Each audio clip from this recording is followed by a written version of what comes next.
Buenas a todos.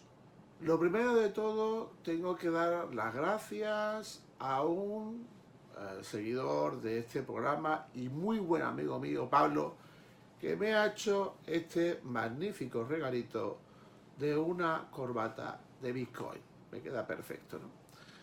Pues bueno, pues hoy vamos a hablar sobre el riesgo de esta inflación global. Según el último informe elaborado por el Banco Mundial sobre las perspectivas económicas mundiales, se alerta de un aumento del riesgo de estanflación. ¿Qué es la estanflación? Pues la estanflación es la combinación de inflación y estancamiento o recesión económica. Dicho fenómeno mezcla estos dos conceptos que cuando se producen a la vez sus efectos son devastadores en la economía. ¿Por qué? Porque se produce un considerable aumento del desempleo, una importante alza de precios, como estamos viendo actualmente, y de una caída del consumo al perder la familia poder adquisitivo, como se está viendo, por ejemplo, en España. En resumen, la temida estanflación surge cuando la economía de un país se encuentra en recesión, caídas del PIB sostenidas al menos durante 2 trimestres, y a la vez se encarece el coste de la vida. Y por supuesto, como decíamos, esto conlleva a desempleo. El ejemplo más relevante de esta inflación fue durante la crisis del petróleo de 1973, y esta crisis comenzó cuando la OPEP dejó de exportar petróleo a Estados Unidos y otros países de Europa Occidental, y esto pues provocó un aumento extraordinario del precio del petróleo y en consecuencia de los costes de producción que terminaron llegando a los productos de consumo, y esto provocó una desestabilización total de la economía en esa época. Bueno, pues diversas entidades financieras de renombre ya alertaban hace meses de esta amenaza de la estanflación. Por ejemplo, JP Morgan hablaba de que la inflación alta y el crecimiento débil pues son aspectos negativos para casi todos los activos, puesto que la inflación generalmente significa pues tipos de interés más altos y unos costes más elevados para los factores productivos. Esto pues implicaría una caída de los márgenes de beneficio de las empresas, y desde JP Morgan explican que eso fue el telón de fondo en la década de 1970 y principios de los años 80.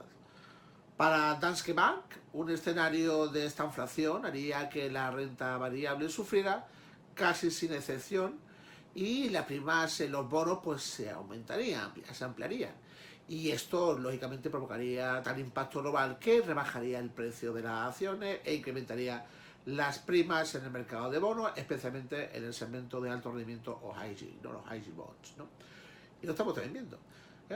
Las bolsas sufrirían una corrección, puesto que las valoraciones tendrán que lidiar con una política monetaria que casi seguro será menos expansiva, como se está viendo, con unos tipos de interés más altos y sin compras netas de activos, ¿no? Las empresas tendrán más dificultades para financiarse y la inversión será más cara y el consumo pues podría resentirse.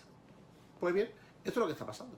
A todo ello había que sumar pues el deterioro macro en un contexto de elevada inflación y bajo crecimiento real, como ya está pasando en Estados Unidos. El poder adquisitivo de la familia se deteriora por la inflación, lo que podría influir, por supuesto, en los resultados de las empresas, porque las familias consumen menos e intentan ahorrar más. Pues bien, el Banco Mundial ha recortado de forma vehemente al 2,9% de supervisión de crecimiento para el 2022 frente al 4,1% anticipado en enero. Es decir, que son un 1,1% más pesimistas. Además, esta entidad, el Banco Mundial, espera que el ritmo de expansión oscile en torno a este ritmo durante el periodo 2023-2024, a medida que la guerra en Ucrania afecte la actividad, la inversión y el comercio, la demanda reprimida se disipe y vayan eliminándose las políticas monetarias y fiscales a como noticia. Esto sí, el IPC se mantendrá por encima del objetivo aún este año, ¿no? Parece ser que eso de que hablaban de la transitoriedad de la inflación parece que ya es algo del pasado, desgraciadamente. Está claro que la invasión rusa ha agravado los daños arrastrados con la pandemia y aumenta la desaceleración de la economía mundial, ¿no? Que está entrando en lo que podría convertirse en un periodo prolongado pues de muy poco crecimiento, escaso crecimiento e importante y elevada inflación. Recordemos que la inflación es un fenómeno monetario, por supuesto.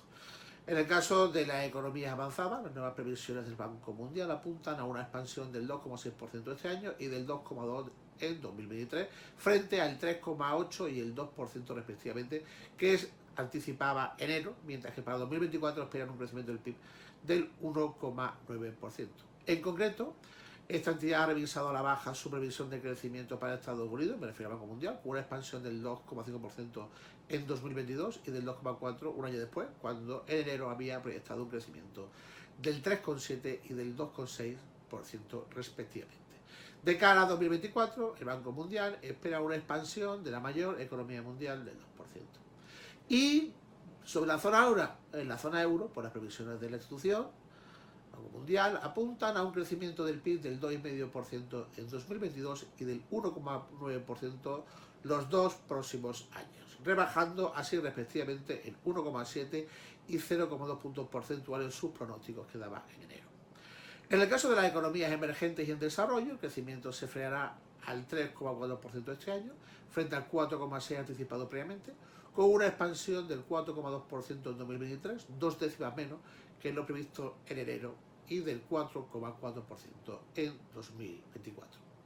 Para este organismo internacional, la guerra en Ucrania, los confinamientos en China, los trastornos de la cadena de suministro y el riesgo de esta inflación afectan claramente al crecimiento, y esta entidad también afirma que para muchos países va a ser muy difícil evitar la recesión. Por otra parte, este organismo también advierte de que si la inflación continúa siendo elevada, esto podría traducirse en una marcada desaceleración mundial, acompañada de crisis financiera en algunos mercados emergentes y economías en desarrollo. Bueno, y ante esta coyuntura, ¿qué va a hacer el Banco Central Europeo de nuestra queridísima Christine Lagarde? Pues el Banco Central Europeo hará todo lo posible para controlar los precios, así lo han comunicado. La institución ha confirmado que subirá los tipos de interés de julio, un cuarto de punto, 25 puntos básicos, y sería la primera subida del dinero en 11 años. Además, ha abierto la puerta a implementar subidas mayores en la reunión de septiembre, hasta 50 puntos básicos, en un intento por controlar la inflación y dominar las expectativas de precios que habían comenzado a desanclarse levemente. Pues bien, además, el Banco Central Europeo ha puesto fin también a las compras netas de bonos y culminan el 1 de julio, ¿no?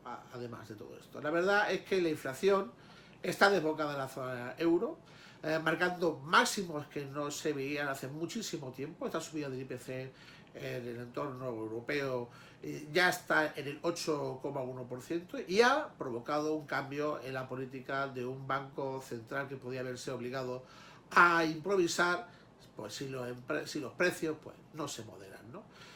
En pocos meses los tipos de interés abandonarán el territorio negativo en la zona euro después de más de 8 años bajo cero. Mientras, el petróleo Brent permanece por encima de los $120 el barril, y en lo que va de año el Brent ya se revaloriza un 58%.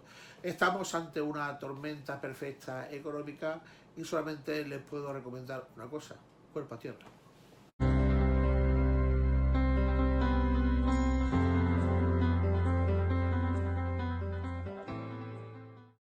Hoy, para Territorio Bitcoin, en un minuto, hablamos de pensiones. De nuevo, el ministro. Los problemas de siempre sin solucionar nada. ¿Y qué ocurre? Pues que fundamentalmente volvemos a tener en toda la prensa los problemas con la ley de pensiones, su desarrollo y la capacidad que tiene el ministro de encontrar aliados para aprobarla. ¿Cuáles son los problemas?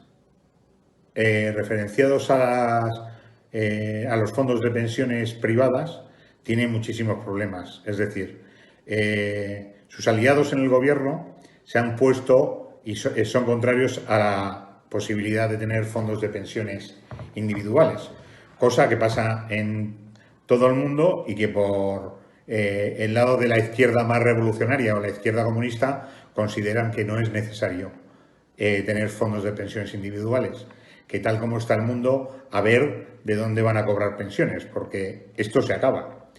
Por el otro lado, a la hora de buscar aliados, el gobierno socialista, para el lanzamiento de la ley de pensiones, está intentando pues ceder en parte, por un lado, a Bildu, que sigue siendo protagonista, más por el lado del cobro de las pensiones que hablando de las pensiones, de los fondos de pensiones, y por otro lado a Ciudadanos, que ha hecho varios planteamientos, la de incrementar el importe que se puede aportar a los planes de pensiones individuales cada año, que ahora mismo son 1.500 euros y que Ciudadanos quiere que se incremente a 4.000, y la incapacidad de negociar con el Partido Popular una solución que va a ser necesaria. Para cualquier cambio en pensiones, desde luego, son necesarias mayorías importantes que este Gobierno no tiene y que es incapaz de negociar.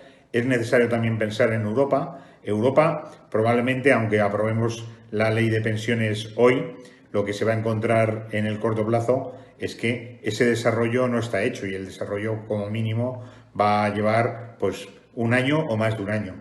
Incluso es muy probable que se acabe la legislatura y que se encuentre fundamentalmente que no hay un desarrollo de la ley de pensiones, ¿no? que la norma no haya sido capaz de desarrollarla este Gobierno.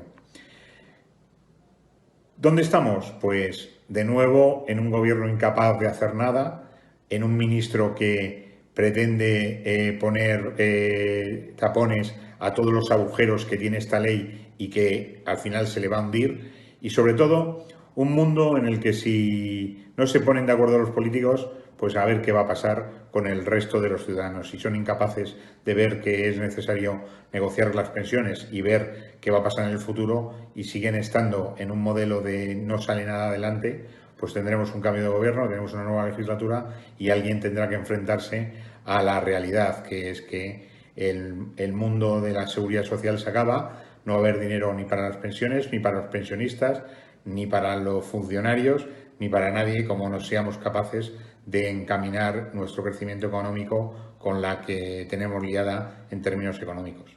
Muchas gracias, muy positivo y hasta la semana que viene.